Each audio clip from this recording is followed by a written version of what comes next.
Happy Wednesday, everyone. Hope you all are doing well. Personally, I'm finding it a little bit challenging these days getting used to a new rhythm and trying to make sense of all the craziness around here. Been a little fussy myself, but hopefully working towards trying to find a little peace in the midst of all this. These Wednesdays have been helpful. I have found that listening to podcasts have given me much more information and has helped eliminate a lot of anxiety in terms of what's sort of been going on. But yet it's been challenging to kind of come up with a new rhythm. Wanted to share with you one of the podcasts that I listened to this week was an interview with Dr. Terry Wahls. Dr. Terry Wahls is an internal medicine physician in Iowa who has basically improved her health by working with nutrition. She was diagnosed in the late 90s with MS, and this was a rapidly progressing form of MS for her, and she was basically in a wheelchair for about 4 years on several medications, none of which were really working. Her disease process was continuing to progress, and she decided to take the reins for herself and began investigating nutrition as a source for healing, and found that she was able to do quite a bit of improvement and overall major improvement. She was ultimately able to get out of her wheelchair, ultimately able to get back on a bike, did an 18-mile bike ride, continues to do well, is up and about and walking and out of her wheelchair, and continues to do research. And one of the last things that she said on this podcast was, I don't really want to be involved in sick care or disease management. I want to help people create health. And that's what we're doing. That's what I feel like I've been called to do, is help everyone create health in whatever way we can to the best of your biology, if you will. One of the last questions that she was asked on this podcast was, if you could just tell people to do one thing, what would you recommend? And her answer was that she would recommend removing 4 things from your diet for 100 days and just see how you do. And those 4 things were wheat, dairy, eggs, and sugar. So maybe we could think about challenging ourselves, because that, I think, is probably one of the basic things we all need to consider doing to do the best we can to create the best health we can with our biology. Now, why these things? So I wanted to just delve quickly into that. One of the biggest jobs of our digestive system is to break down what we eat into simple, easily absorbed molecules. So our sugars and complex carbohydrates are broken down into simple sugars.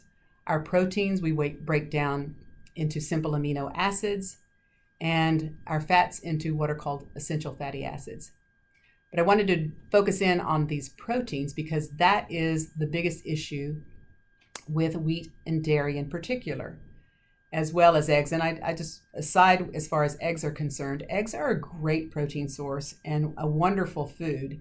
However, egg whites, which have quite a bit of protein in it, can be problematic for a number of people. I will tell you, even in the testing that I've done when I've tested for food sensitivities, egg whites have always kind of shown up. And I think the reason is that they're just proteins that are challenging to break down. That seems to be the biggest issue too with wheat and dairy. Wheat has a couple of proteins in there, gluten and gliadin, as well as in milk we see casein. These tend to be the hardest proteins to break down. Excuse me. And we know that all of us, not one human on the planet has the real capability of breaking down gluten because we don't have the right enzymes for that. That has been shown with Dr. Fasano up at Harvard. And although we're not all dealing with celiac, all of us have difficulty breaking that down.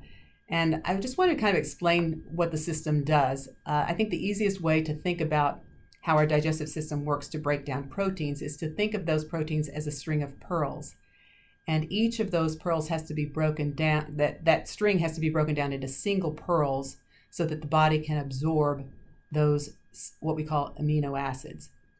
And if we don't have the right enzymes to break all those little connections of the pearls, then we get little snippets of pearls, if you will, called peptides. These are just little simple amino acids, 4 or 5 perhaps amino acids in a structure called a peptide.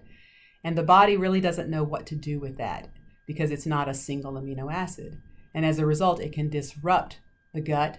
It can disrupt the bacteria in the gut. It can disrupt the cell lining in the gut, and things can then begin to leak in. And as a result, the body doesn't know whether to attack it or not. And so this can lead to autoimmune disorders. This can lead to the absorption of chemicals that are harmful, particularly things that are from bacteria in the gut, things called LPS or lipopolysaccharides. These can be quite disruptive to the brain and can cause foggy thinking. So when we eliminate these things, we allow the gut to heal and also eliminate those things that really are challenging for the body to break down. I know that I was at a meeting one time and a physician there said that she recommended, before she ever even sees a patient, that everyone get off of wheat and dairy for 3 months before they even come to see her, because it just changes a lot of the chronic conditions and issues that we're dealing with in terms of sleep, in terms of ability to lose weight, in terms of feeling well and have a good mood. It can definitely affect our neurotransmitters as well as just how we feel, our joint structure, any pain issues that we might have. So I just wanted to share that with you and give you just a little food for thought, if you will, something to chew on, and see if you might consider that. I know that we've been in this COVID sort of situation for well over 100 days, and had we all started eliminating this for the first 3 months of all this, we might all be in a better place. So I just wanted to share that with you. And as we move forward in the Wednesdays to come, I will be breaking down a few more things to continue to challenge us to not worry so much about disease care or sick care, but really working toward creating health. I hope that this has been helpful for you. I look forward to seeing you in a week. And if any of you are really challenged with difficulties in terms of dealing with anxieties or mood issues, please know that we are here for you.